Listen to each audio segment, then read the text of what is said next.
bisawab. Pertanyaan berikutnya. Assalamualaikum Ustaz. Waalaikumsalam. Saya mau bertanya, sekarang lagi rame ada orang yang mengaku bisa melihat malaikat, bahkan bisa mengatur dan menyuruh malaikat. Itu bagaimana Ustaz? Apakah ada yang demikian di dalam Islam? Mohon pencerahannya Ustaz. Terima kasih. Wassalam.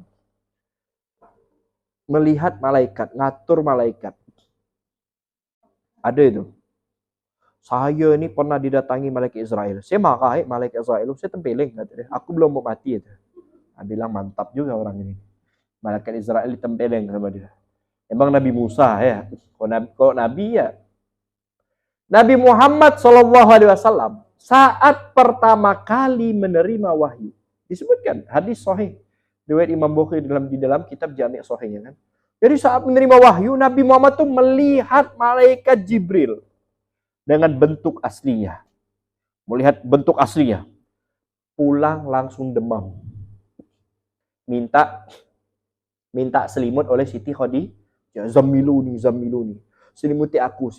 Minta selimut. Rasulullah demam melihat malaikat Jibril. Ini Nabi Muhammad. Yang dilihat malaikat Jibril. Yang secara riwayat fisiknya lebih kecil daripada malaikat lain. Tapi pemimpin malaikat. Malaikat yang paling lembut. Kan? Malaikat Jibril itu.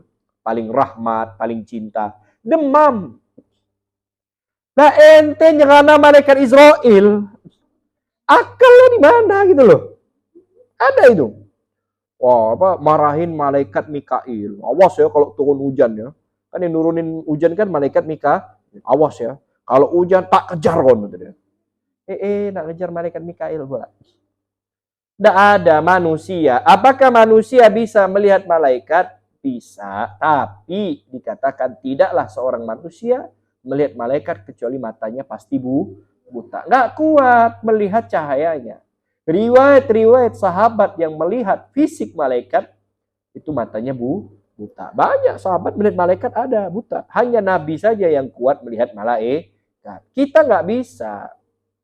Nggak bisa. Lah kita nih rakib atid kiri kanan. Kan nggak pernah kita ngelihat. Malaikat rahmat depan belakang. Kan nggak pernah kita ngelihat. Tapi kita yakini ada. Harusnya kalau kita bisa melihat, kita pasti bisa melihat mereka. Nggak bisa, manusia nggak bisa melihat, apalagi mengatur malaikat. Ini jelas cerita yang mengada-ada. Malaikat itu hanya wajib diyakini, yang mengaturnya hanya Allah Subhanahu wa Ta'ala. Mereka hanya tunduk dengan perintah Allah, bukan perintah manusia. Kalau Allah nyuruh hujan, ya hujan. Kalau kita nggak mau hujan, nggak ada urusan kata malaikat. Aku bukan budak kau kata malaikat kan. Saya ini adalah hambanya Allah. Nah, jadi kalau ada model-model seperti itu, jelas itu adalah khurafat, ya, tidak benar itu dalam Islam ya, dalam Islam. Kita nggak bakal bisa melihat atau bertemu malaikat kecuali yang saya sebutkan pada pertemuan sebelumnya hanya 3 saja. Malaikat Israel, Munkar Nakir, salah satunya tinggal pilih malaikat Ridwan atau malaikat Malik. Tinggal pilih ya, pengen ketemu malaikat Malik, monggo. Pengen ketemu malaikat Ridwan, ya silakan. Malaikat lain tidak bisa. Ketemu malaikat Jibril, malaikat Mikail, tidak ada. Apalagi sampai ngaku jadi malaikat Jibril. Ini lebih parah ya. Ngaku jadi malaikat Jibril. Wallahu a'lam bishawab.